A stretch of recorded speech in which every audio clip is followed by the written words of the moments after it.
Au Sénégal, comme partout ailleurs, un seul mot reste suspendu entre les lèvres, la cybercriminalité. Un nouveau phénomène mondial d'attaque et de piratage constaté sur la toile. À Dakar, la question est préoccupante et difficile à définir ou à cerner. Je dirais que je ne connais pas le truc au fond, mais j'entends souvent les gens parler de ça, je sais pas, des piratages informatiques, tout ça. D'après ce que je sais, c'est quelque chose qui est puni par la loi. On peut utiliser ton compte, mettre des choses que tu l'as pas fait, tu vois. Des fois, il y a des publications aussi, on met sur ton compte ou des réseaux terroristes, beaucoup de choses quoi. Comprendre un peu la cybercriminalité.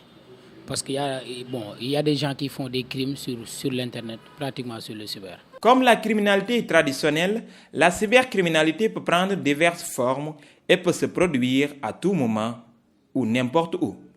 Des braquages par exemple. Il y a des gens qui vident les comptes. Il y a des gens qui t'envoient des messages pour te dire que tu as gagné quelque chose, alors que ce n'est pas vrai. Il y a des gens qui utilisent ton compte pour faire du mauvais. Le fait de pirater les réseaux des gens, les réseaux des sociétés, tout ça, moi, je considère ça comme étant un crime.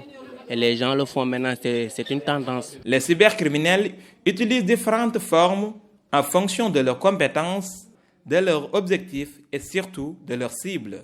Cela n'a rien de surprenant. La cybercriminalité concerne également le terrorisme dont les recruteurs adoptent des méthodes de phishing pour embrigader ou endoctriner les usagers du net. Il paraît qu'il y a des gens, je ne sais pas, mais qui truquent les comptes bancaires des gens via le piratage informatique, tout ça.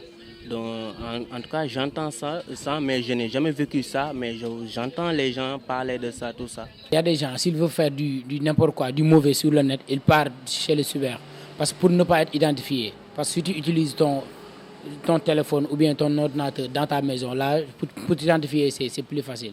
Mais en général, les malfaiteurs, ils utilisent le cyber pour faire du mauvais. Des fois, je vois des photos, des organisations, terrorisme qui fait des appels et tout ça, tu vois. Mais ça, moi, si je vois juste après. Donc, quelle conduite à adopter pour utiliser l'éthique et contourner les assauts? Étant donné qu'actuellement Internet, c'est un quotidien, c'est un véhicule, je dirais que mieux vaut que nous utilisions à bon escient, c'est-à-dire à bon usage, mieux vaut que nous utilisions des faits à effet, je sais pas, c'est indésirable, des faits qui nuire en fait la société. D'être prudent, et je sais que ce n'est pas possible d'éviter le net parce qu'il y a bien vrai qu'il y a des inconvénients, mais il y a des avantages aussi, mais d'être prudent et de vérifier si vous avez vu quelque chose, ou bien si on t'envoie un message inconnu, avant de faire quoi qu'il en soit, il faut faire attention. L'usage du net est indispensable pour ces jeunes, mais il est important de savoir comment l'utiliser pour être épargné de la cybercriminalité.